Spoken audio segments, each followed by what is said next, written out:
Hey friends, we made it to the weekend. Happy Saturday. Welcome back to Mom Likely. Today we're going to be talking about taking things slow, and I'm also going to be taking you along while I clean and declutter some neglected spots in my home. And well, I'm not proud about the whole makeup brush situation because I don't wear makeup every day, but the other spots I definitely don't clean often, and it's more of like a spring cleaning checklist, but I'm slowly going through that checklist around the house here because I've been so busy I don't have time to do it all in one day. And let's be real, it's not fun to do it all in one day because it's exhausting.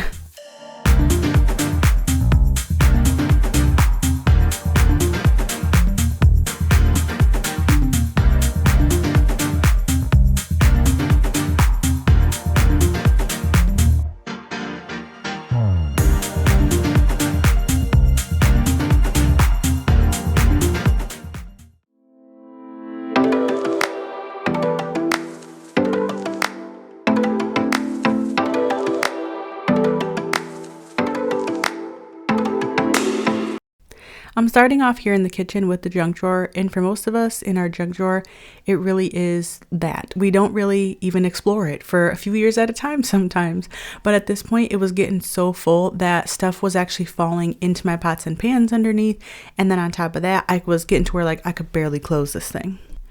Now, I like my junk drawer to kind of have like an idea of what category of things I want inside, but typically this doesn't stay very organized because it really does act as a catch-all, because I do like the other drawers that I have to say organized. I don't want a bunch of junk in those drawers. So this is the designated literal junk spot.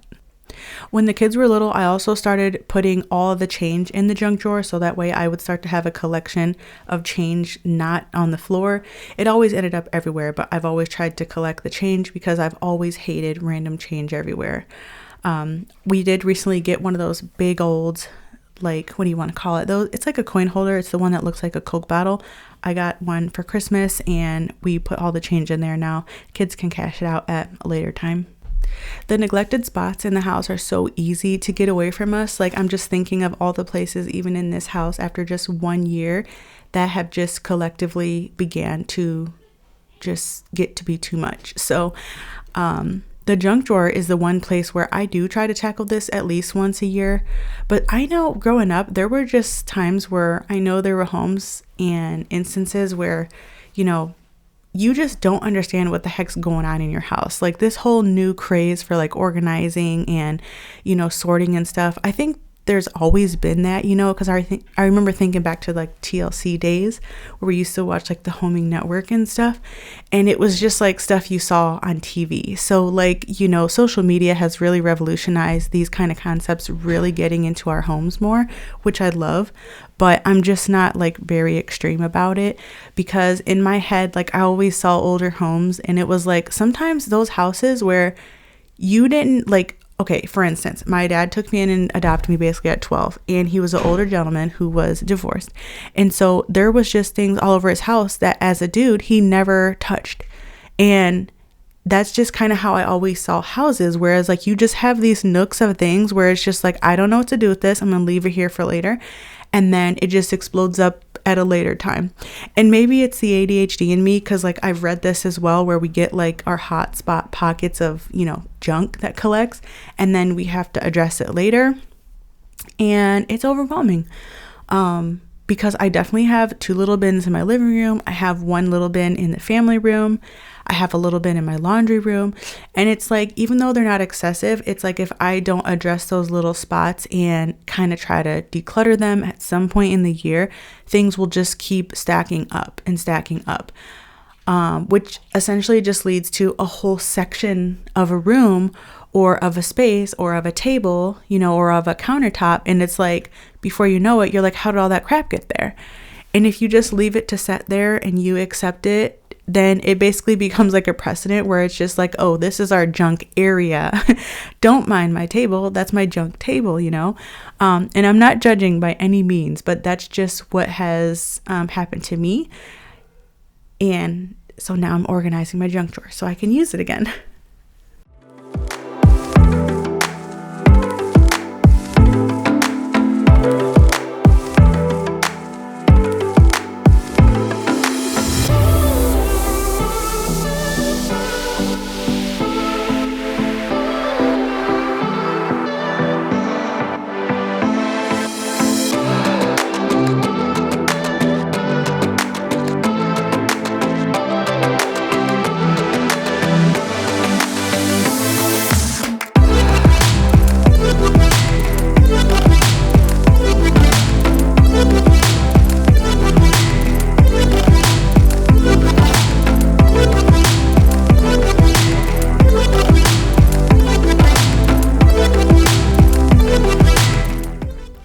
I haven't cleaned my makeup brushes in a very long time. I bought some new ones recently, so I haven't cleaned them because I'll put on makeup like just so sparingly.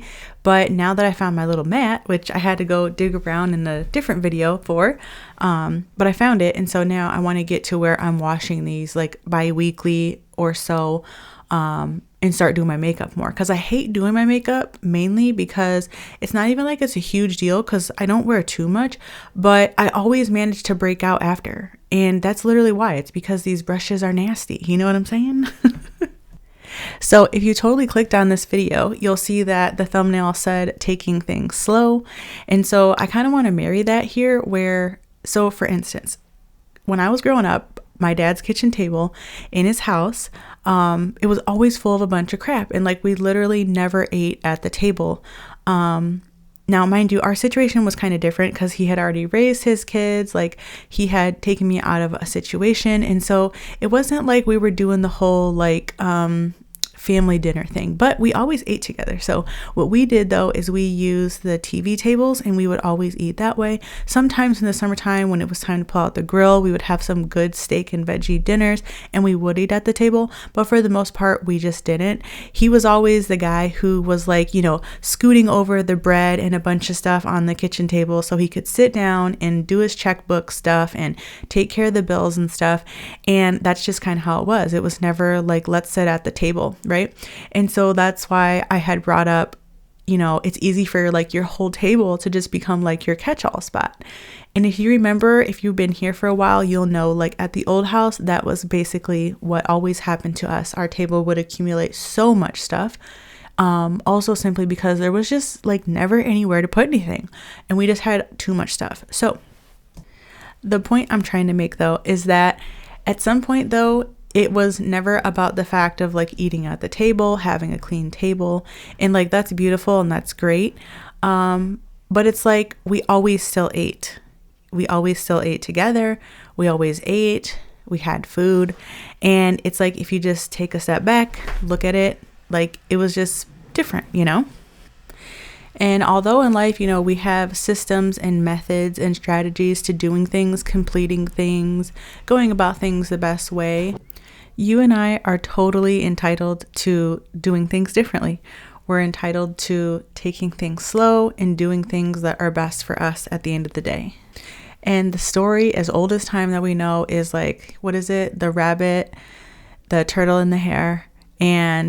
But it's like going slow really is being in the zone, especially in the situation for so much of us where we have so much going on, and it's like we rather not do lots of different things we have to do, and we can barely find time to get to certain things.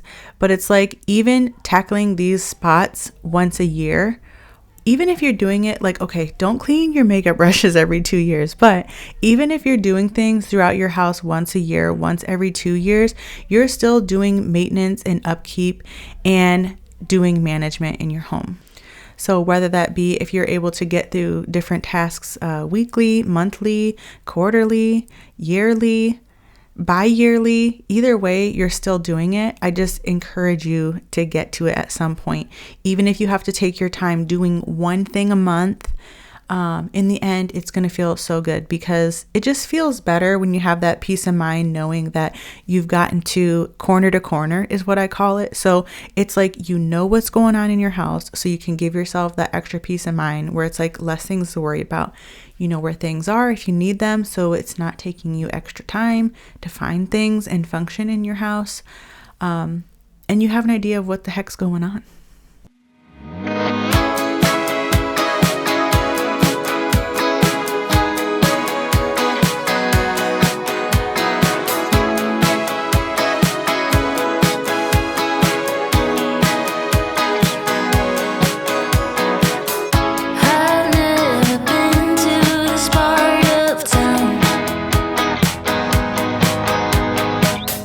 Everyone's dressed up here, but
So we've all always heard that good things take time. And another one I recently read when I was just thinking about this topic, it says, nature does not hurry, yet everything is accomplished. And so that's just super true. And when you finally kind of detach that things just don't matter anyway, and we stop worrying so much about everything working out in the best possible way, we can kind of just be okay with things going okay. And that was kind of what I talked about in the last video as well, where I talked about living in the middle of things happening in the midst of, the whole roller coaster of life.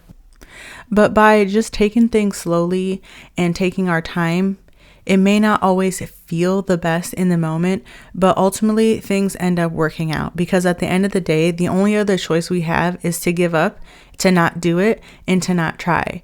So what is that? No, progress sounds so much better in the face of giving up and not doing it at all and quitting, and then breeding a life and a mind of doubt and resentment with ourselves, holding grudges with ourselves. And if we just say, you know what, I don't care about this. Who cares what the outcome is? Like, I don't care if it's slow. I don't care if it's right. And I don't care what people think. And like, we just have that in our heart and soul. Then through our progress and just our effort, we can appreciate ourselves in trying. And taking things slow doesn't seem so bad when it's looked up against, like it not going at all. And that's the same for what we face in our relationships as well, with building and repairing and, managing our relationships. Like, we wouldn't say, hey, I don't care about my kid anymore. I give up on them. It's like, we would never do that. So it's like, we have to take things slow and appreciate the steps along the way, always.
cleaning those blinds was a pain in the you know what. If you have to clean blinds, especially like, well, all blinds, but I think specifically if you have the wooden kind like we have here, dusting first is an absolute must because that will save you so much wiping time.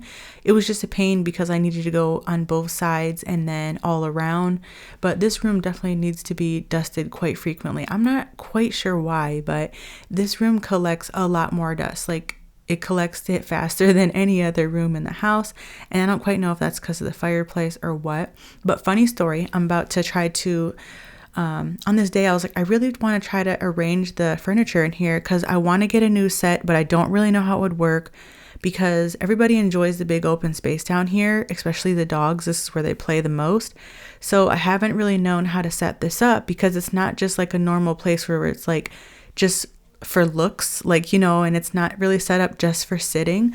So I want it to always be practical because I'll get irritated with a furniture set and then it doesn't work, which is why I have like the wall syndrome is kind of like what I refer to it as. Like, I like everything up against the wall so there's space in the middle. But I think the room could work with some kind of sectional in here or different setup, but it wasn't this one. It wasn't it. I wasn't having it. So I just put it back for now. I couldn't decide, but we're going to keep still sitting on it. I realized that Jordan had stashed some candies back here though. Well, not the full candy, but the wrapper. And then that led me into thinking like, dang, you know what? Summer's coming. I need to clean these baseboards. I haven't really done them yet. So I did that while I was in here as well. And I'll slowly start getting to these baseboards throughout the whole house between now and summer. Something I didn't do at the end of the summer last year is walk around and close up all these vents so like the little flap can close. Specifically in the living room because the dogs hang out in there a lot as well. So since there's no carpet, it's so much easier for the hair to get like swept underneath these. So the ones upstairs I know are going to need like a really, really good deep cleaning. But I went ahead and got to these ones while I was doing this. So a funny story, right? So we had some family over for our last Christmas party like 1 or 2 weeks ago. And at the end of the party, we were talking like about it being cold or whatever. And then the girl's grandpa was like, yeah, did you close the, I don't know what it's called, the flute, or I can't remember what it's called, but when you have the fireplace there with the gas one, like we have, there's like a little section, it's like a door where you can close off between the actual fireplace and the chimney. This whole time that we've been here, it's been open. This whole entire time. We had no freaking idea that you could close it. So we've just been having this cool draft seeping into this room for all these like weeks now that it's been winter. And it's been so cold. I've been putting blankets over it, pillows up against it and everything. So we finally learned that we can close it now, which is amazing and great. So we can help save on the bill, you know, and then stay warmer. It's helping to keep this area warmer now, but sometimes we also run a heater down here because our room gets really cold. But yeah, I just couldn't believe for all that time we did not know about that. Luckily we did. If you ever go house shopping and you see that and you're unsure, it definitely closes. But furthermore, make sure it's open if you go to use that fireplace. Otherwise, that's not going to be good for anybody in the whole house because that's dangerous.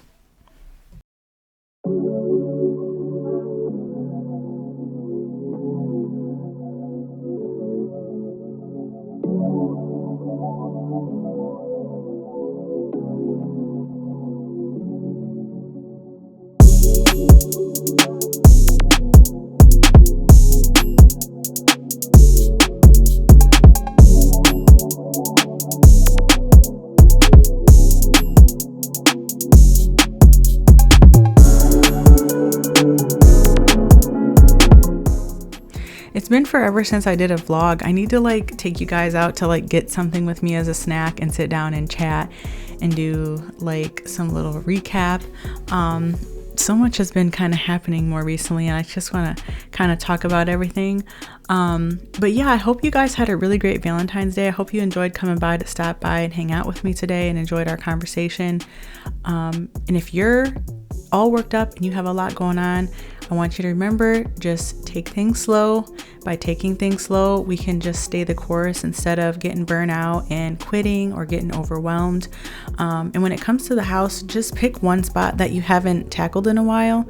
And I hope that you face that today. While you have this motivation and inspiration, I hope you will tackle doing something today. Maybe straighten up your closet, go through your pantry items, maybe just go through your fridge or wipe it down. It doesn't have to be anything crazy, as I always tell you, but a little bit goes a long way. So I'm learning. I know you're learning. We're learning. Thank you guys for hanging out today. I'll see you next time.